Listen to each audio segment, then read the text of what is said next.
What's going on, guys? Welcome back to my channel. Last week I posted a video about 10 things I don't like about daily driving a Lotus Elise, but today I actually want to talk about all the things that I love about this car and why I think you should get one. My favorite thing about this car is the way it looks. I can't think of any other car that looks this aggressive in its class. Like the way the headlights sweep up, the fenders, the roof line, the gas cover, the vents on the hood, the vents on the other hood, the rear diffuser. Like it's exactly how I would mod a car, but it just came that way.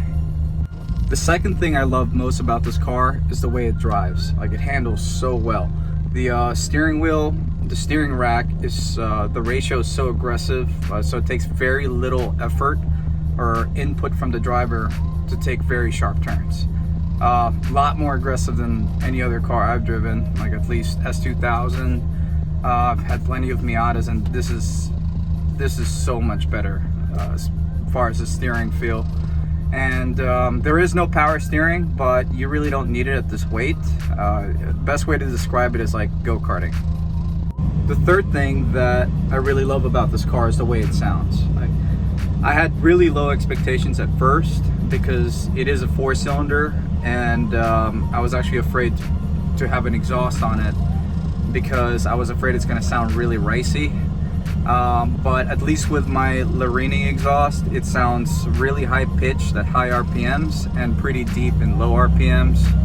So really not disappointed. Even with like when I drive to work, sometimes I forget that I don't have music on because I really enjoy listening to the exhaust.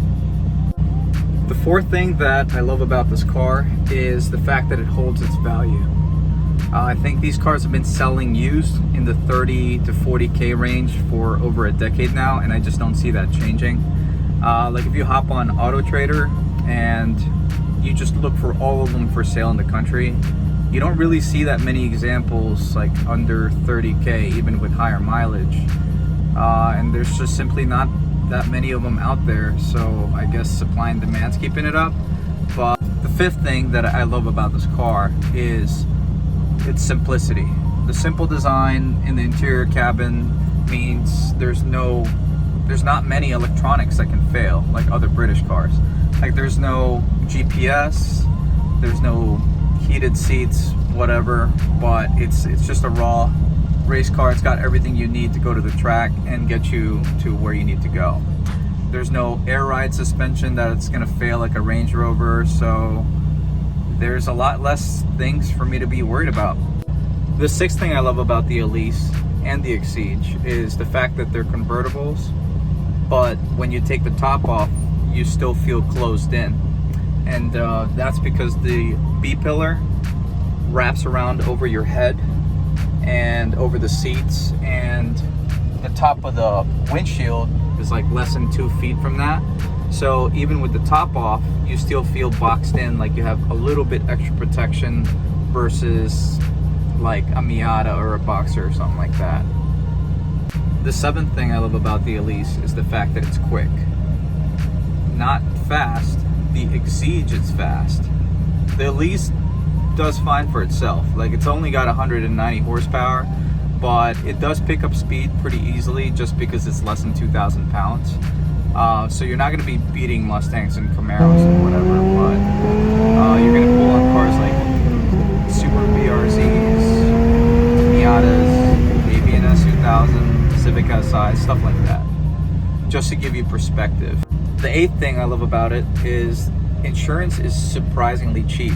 Like, I'm 30 and I pay $80 a month for full coverage for this thing, and that's lower than like my recent BMW 3 Series or my old Scion FRS.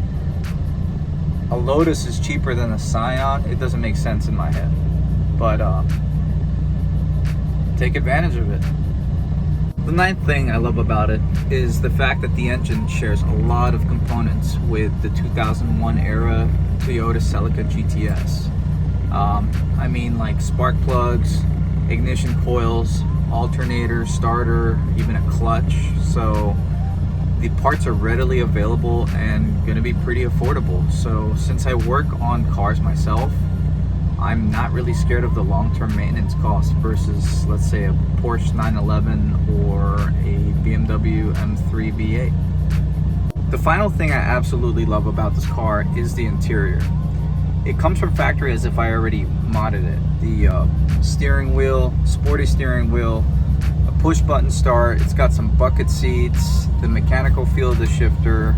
I do believe these seats are from an Exige. Please correct me if I'm wrong, but I would not change a thing about this interior.